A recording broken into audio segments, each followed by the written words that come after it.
na 1207 metrovej kvote tresel Varte, rozhľadni. Jemerovka, ako sa obylka, sa bojí zápalu plus zerovo. Sa bojí zápalu plus, kamaráde. Vyfúkava svoj vietor po včerajších ťažkých dažďoch. Vieš ako, nachádzame sa v oblasti Auserland, v solnej komore.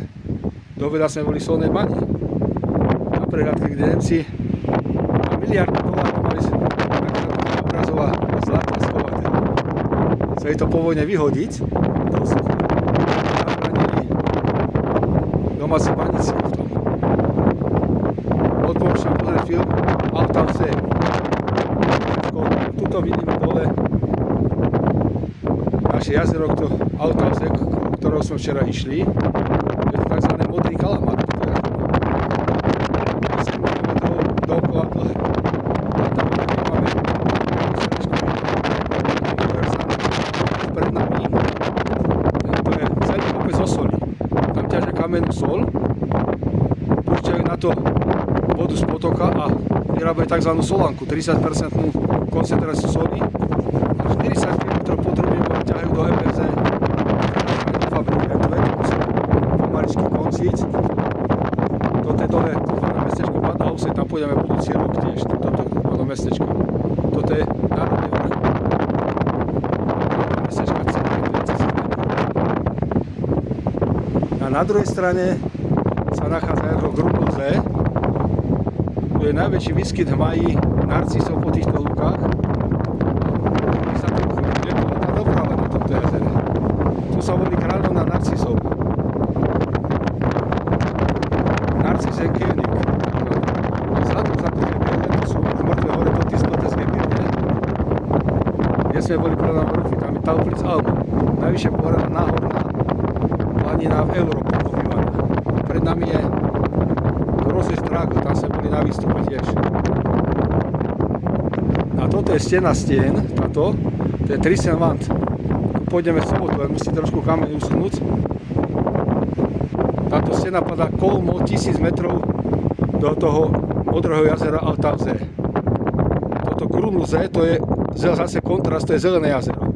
A za ním je ďalšie jazero, Toplice takzvané, kde Nemci pochovali veškeré zlato v bedňách, peniaze, všetky doláre, potopili v tom jazere, si mysleli, že po vojne to nájdú, len to jazero je hlboké. A potom za ním je ešte také maličké jazero Kammersee. Takže tu sú sústava troch jazier, tu iba jedno jazero, tento modrý kalamár.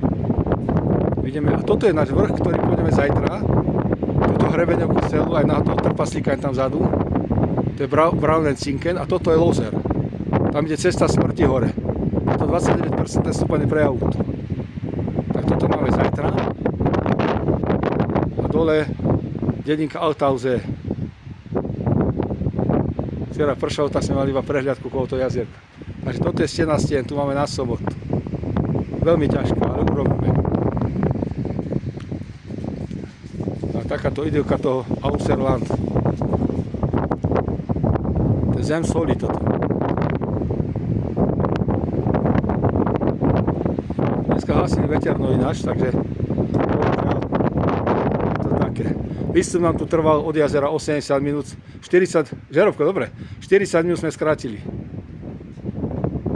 Podľa heroický výkon, je to 600 metrov prevýšenia.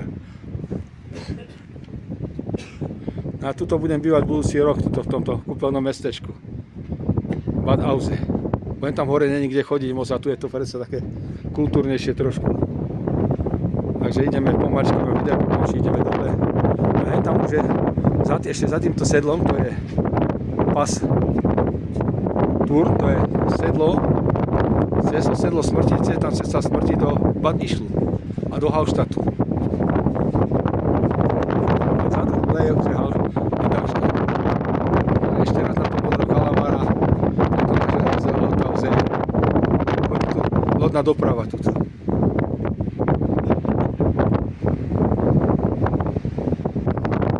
Tak ideme dole asi, čo? Ideme na to, poďme ku vode na to majsníka asi. Dole, hej, tam zbehneme, pri vodičke. Čo tu fúka tuto, no. Takže je to pekné, ako musel som to zdokumentovať toto, lebo tie mŕtve hory ináč tie majú 80 km, je tých mŕtvych tých horách, to je úplne beží, tam žiadne ani rastliny nerastú nič. Toto je predhorie tých mŕtvych hor, ten Lozer, toto.